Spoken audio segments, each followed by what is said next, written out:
সাবেক ছাত্রনেতা যুবদল ঢাকা মহানগর দক্ষিণের সাবেক সভাপতি, বিএনপি ঢাকা মহানগর দক্ষিণের সাবেক সহসভাপতি এবং বিএনপি জাতীয় নির্বাহী কমিটির সম্মানিত সদস্য হামিদুর রহমান হামিদ, যিনি ঢাকা ৭ আসনের এক উজ্জ্বল রাজনৈতিক ব্যক্তিত্ব। দীর্ঘ রাজনৈতিক জীবনে তিনি শুধু একজন নেতা নন, বরং একজন মানবিক কর্মীবান্ধব ও জনদরদী ব্যক্তিত্ব হিসেবে নিজেকে প্রতিষ্ঠিত করেছেন। তার নেতৃত্বে দলের প্রতি আনুগত্য, জনগণের প্রতি ভালোবাসা এবং দেশের উন্নয়ন ও কল্যাণে অবদান রাখার এক দৃঢ় প্রতিজ্ঞার প্রতিফলন দেখা গেছে।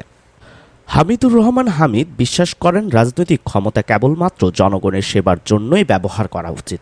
এই বিশ্বাসকে বাস্তবে রূপ দিতে তিনি সবসময় অসহায়, দরিদ্র ও সুবিধাবঞ্চিত জনগণের পাশে থেকেছেন।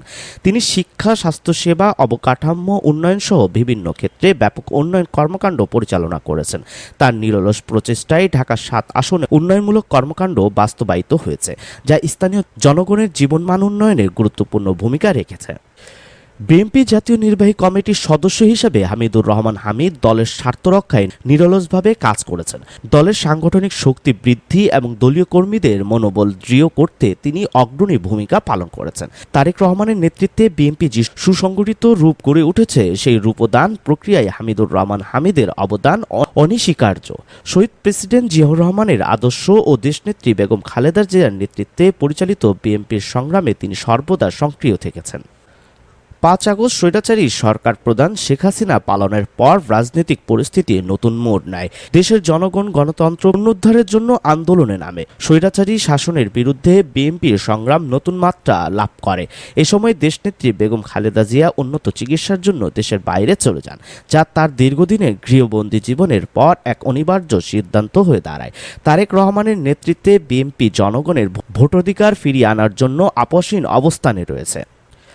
ঈদুল ফিতরকে সামনে রেখে হামিদুর রহমান হামিদ বলেন, ঈদ আমাদের মধ্যে ভ্রাতৃত্ব ও সম্প্রীতির বার্তা নিয়ে আসে। এই আন্দোলনের দিনে আমরা যেন সমাজে পিছিয়ে পড়া মানুষদের পাশে দাঁড়াই। দেশনেত্রী বেগম খালেদা জিয়ার মুক্তি এবং দেশনায়ক তারেক রহমানের নেতৃত্বে বাংলাদেশের গণতন্ত্র পুনঃপ্রতিষ্ঠা করতে আমরা ঐক্যবদ্ধ থাকব। ঈদুল ফিতরের এই শুভ লগ্নে আমি দেশবাসী সহ বিএনপি নেতাকর্মীদের শুভেচ্ছা ও অভিনন্দন জানাই। মহান আল্লাহ আমাদের সবাইকে শান্তি ও সমৃদ্ধি দান করুন। তার দৃঢ় নেতৃত্বের কারণে বিএনপি এখন আরও সুসংগঠিত ও শক্তিশালী হয়ে উঠেছে। তিনি শুধু একজন নেতা নন, বরং একজন আদর্শ কর্মীও।